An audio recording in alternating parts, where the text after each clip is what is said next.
How does one use silence to show conflict? Throughout different points in the latter half of the 20th century, Indonesia and Spain were both embroiled in internal conflict that led to the persecution, torture, and murder of various groups of people. Several decades later, the survivors and their family members continue to ask one question: why have the perpetrators of these crimes not been brought to justice?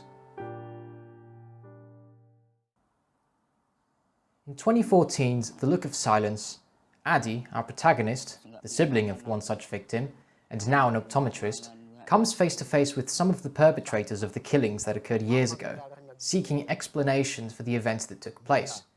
In the meantime, we are faced with the consequences of the killings and some of their survivors as they try to live on. On the other hand, 2018's The Silence of Others covers the 2010's case against crimes of the Franco regime, where several survivors and their relatives have joined together to seek justice against some of the perpetrators of crimes against humanity that were carried on during the regime, and several of the laws that were put in place to not just protect them, but in some cases even honor them.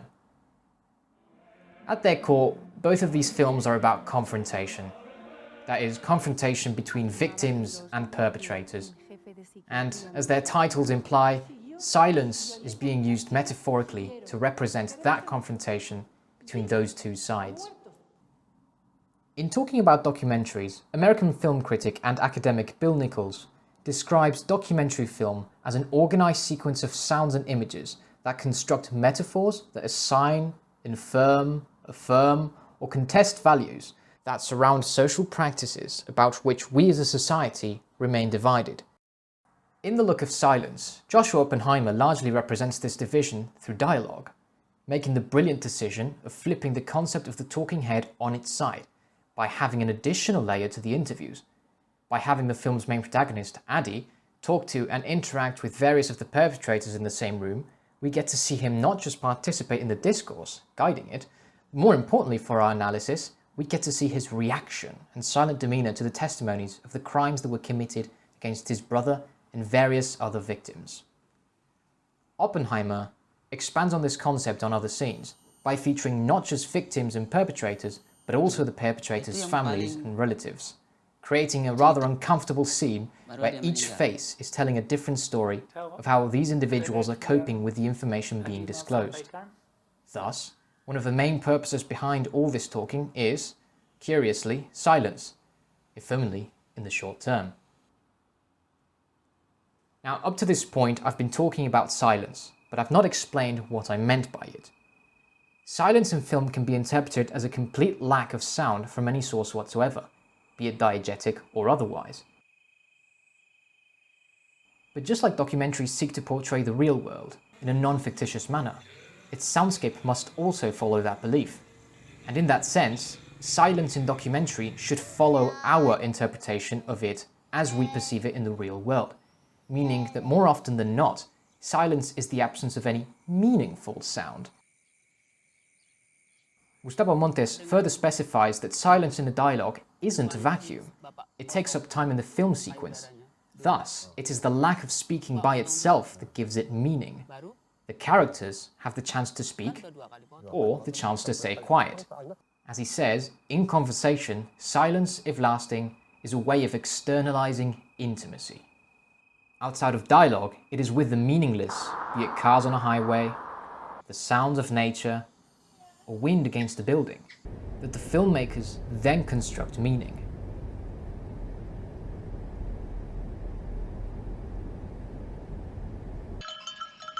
Robert Bresson, famous minimalist French director who lived through the invention of sound in cinema, once famously said that the soundtrack invented silence.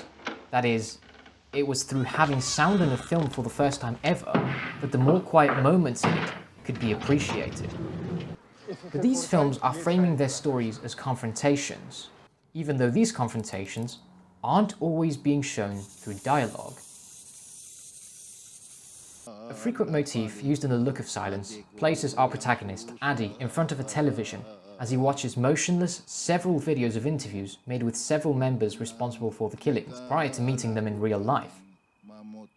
Other than helping him prepare for the meeting, it also places an additional barrier between him and the perpetrators, stopping him from interacting in a form of dialogue, at least temporarily. The Silence of Others briefly flips this idea by placing Chato, one of the torture victims featured in the film, watching a TV report where they interrogate his torturer on the street. His laugh early on in the shot continues to make apparent the improved openness with which one can tackle these issues in Spain, compared to in Indonesia. But said laugh quickly makes way for much of the same imagery that we see in the aforementioned film, and sounds, as we say prior. No amount of improvements, it seems, can heal past wounds. This type of barrier, while removed later on in the look of silence, is more prevalent in the Silence of Others. In an interview with Almudena Carracedo, she states that attempts were made to interview and feature some of the perpetrators mentioned in the film, but were answered with refusal or unacceptable conditions. So, the question is, how is it that they portrayed these confrontations without showing any actual dialogue between our characters? Near the beginning of the film, Maria Martín tells us the events that led to her father being murdered and buried unceremoniously, only for the gravesite to be later on paved over by a highway. The location of the gravesite wasn't forgotten, but rather ignored. She shows us several of the letters she sent the authorities, begging for help in recovering his corpse, and all of them ignored. Following her testimony, she falls quiet, as the sounds and images of cars passing through the highway fill the blank space. Throughout other points in this film, we are repeatedly shown this type of one-sided dialogue, in which only one side of the conflict is speaking out, while the other one avoids speaking. We are no longer witnessing a silence in dialogue, but a silence that is largely implied through images and sounds that represent these perpetrators hiding. In what is, perhaps, a more stretched interpretation of the definitions given previously, we are shown a montage of different sources, governmental and public alike, all of them openly dismissing and shunning these past events, suggesting them as best left forgotten. In what is one of the liveliest scenes in the film, through its quick cuts and loud piano soundtrack, the film is telling us its message as loudly as it can. And yet, if we remember silence as an absence of any meaningful sound, then, in a certain sense, this scene becomes one of silence, as people from all walks of life unknowingly tiptoeing around or neglecting what needs to be said. Whether reciprocated or not, we have just seen how silence is used to represent dialogue, or rather, a confrontation between those who seek justice and those who seek to forget and ignore these events. To conclude this essay, I am reminded of a scene in the comic book Mouse, written by Art Spiegelman. Art, who himself lost relatives in the Holocaust, is all too aware of the importance of not ignoring the past, and, in doing so, points out the irony in needing to make noise to impose silence. In this scene, the protagonist of the book is seen conversing with his therapist, and he is reminded of a quote by Samuel Beckett, who once said, "Every word is like an unnecessary stain on silence and nothingness." Now, after a while, the protagonist, thinking about it, once again, responding to his own previous statement, answers. On the other hand, he did say it.